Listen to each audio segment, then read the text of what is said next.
जिहाद की बात तब आ जाती है जबकि सारे मन के अंदर स्वच्छ विचार होने के बाद भी, अगर उस प्रकार से काम करने की कोशिश करने के बाद भी अगर कोई वो समझता नहीं है, वो नहीं करता है, तो कहा जाता है को आपको अगर शक्ति का उपयोग करने का है तो वो करना चाहिए।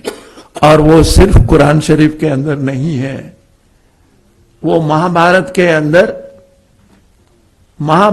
के अंदर जो गीता का जो भाग है उसके अंदर भी श्री कृष्ण की अर्जुन को भी जिहाद की बात ही कहते हैं। कांग्रेस के वरिष्ठ नेता शिवराज पाटिल लंबे समय बाद चर्चा में आए हैं, लेकिन कांग्रेस के लिए मुश्किलें खड़ी कर दी हैं। उन्होंने एक कार्यक्रम में कह दिया कि गीता में भी भगवान कृष्ण ने अर्जुन को जिहाद की सीख दी थी। इसको लेकर भाजपा हमलावर हो गई है और कांग्रेस को हिंदू विरोधी बताते हुए जवाब मांग रही है। ऐसे समय में जब राहुल गांधी भारत जोड़ो यात्रा पर हैं और मंदिरों में भी जा रहे हैं, तब इस तरह का विवाद कांग्रेस के लिए नई मुश्किलें पैदा करने वाला है। भाजपा प्रवक्ता सुधांशु त्रिवेदी ने पीएम नरेंद्र मोदी के केदारनाथ दौरे का जिक्र करते हुए कहा कि इसकी अहमियत वे लोग नहीं समझ सकते जिन्हें गीता में भी जिहाद का संदेश दिखता है। हालांकि इस बीच शिवराज पाटिल ने सफाई देते हुए उल्टे मीडिया पर ही भड़क गए। एक पत्रकार से तो उन्होंने कहा कि तुम चुप रहो, तुमसे बात नहीं कर रहा। इसके बाद एक अन्य रिपोर्ट से उन्होंने कहा कि आप लोग जिहाद की बात कर रहे हैं।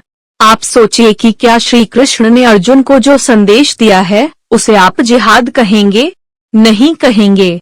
यही बात मैं भी कह रहा हूँ। भाजपा बोली वोट बैंक का प्रयोग, सीधे राहुल पर साधा निशान। शिवराज पाटिल यह भी कहते दिखते हैं कि जिहाद की बात ईसाइयों ने भी लिखी है। अगर सब कुछ समझने के बावजूद कोई हथियार लेकर आ रहा है तो आप भाग नहीं सकते हैं, उसको आप जिहाद भी नहीं कह सकते हैं। ये तो नहीं होना चाहिए। हथियार लेकर समझाने की बात नहीं होनी चाहिए। यहाँ पर कहा जाता है कि इस्लाम धर्म के अंदर जिहाद की बहुत चर्चा हुई है। अब ये जो सब कुछ पार्लियामेंट में हम काम कर रहे हैं वो जिहाद को लेकर काम नहीं कर रहे हैं, हम विचार को लेकर काम कर रहे हैं। और जिहाद की बात भी कभी कब आ जाती है? जिहाद की बात तब आ जाती है जबकि सारे मन के अंदर स्वच्छ विचार होने के बाद भी, अगर उस प्रकार से काम करने की कोशिश करने के बाद भी अगर कोई वो समझता नहीं है, वो नहीं करता है, तो कहा जाता है को आपको अगर शक्ति का उपयोग करने का है तो वो करना चाहिए। और वो सिर्फ कुरान शरीफ के अंदर नहीं है, वो महाभारत के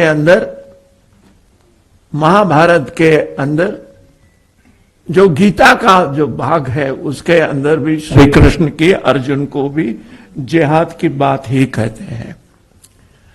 और ये सिर्फ ये जो बात है वो सिर्फ ये कुरान शरीफ में और गीता के अंदर है ऐसा नहीं है, मगर जो क्रिश्चियन लोगों ने लिखा है, जैसे कृष्ण ने भी लिखा है, और उन्होंने लिखा है कि I have come here not to establish peace but I have come here with sword also. उन्होंने लिखा है, यानी सब कुछ समझाने की कोशिश करने के बाद अगर समझ नहीं रहे हैं और वो हथियार लेके आ रहा है तो आप भाग के नहीं जा सकते हैं, उसको आप जिहाद भी नहीं कर सकते हैं और उसको गलत बात भी नहीं कह सकते। ये समझने की जरूरत है। ये तो नहीं होना चाहिए, हथियार लेके समझाने की बात नहीं होनी चाहिए। अगर ऐसा हुआ तो नहीं है। शिवराज पाटिल के इस बयान पर भाजपा प्रवक्ता शहजाद पूनावाला ने कांग्रेस पार्टी पर निशाना साधा है और इसे वोट बैंक का प्रयोग बताया है। Congress has crossed all limits. Shivraj Patil, who had once coined Hindu terror, saffron terror, has now compared Gita, the Updesh given by Shri Krishna to Arjun during the Mahabharata, to jihad. This is an affront, but it is not surprising because this is not a Sahyog, it is a vote bank ka prayog and a vote bank ka udyog. This is the same Congress party which has said Hindu terror, saffron terror. Rahul Gandhi has said LET is not dangerous, but the उन्होंने अपना एक video tweet करते हुए कहा, हिंदुओं से नफरत संयोग नहीं बल्कि वोट बैंक का प्रयोग है। गुजरात चुनाव से पहले वोट बैंक का ध्रुवीकरण के लिए ये जानबूझकर किया गया है। इससे पहले जनेऊधारी राहुल गांधी भी हिंदुत्व के बारे में काफी कह चुके हैं। Bureau report, news today Bharat.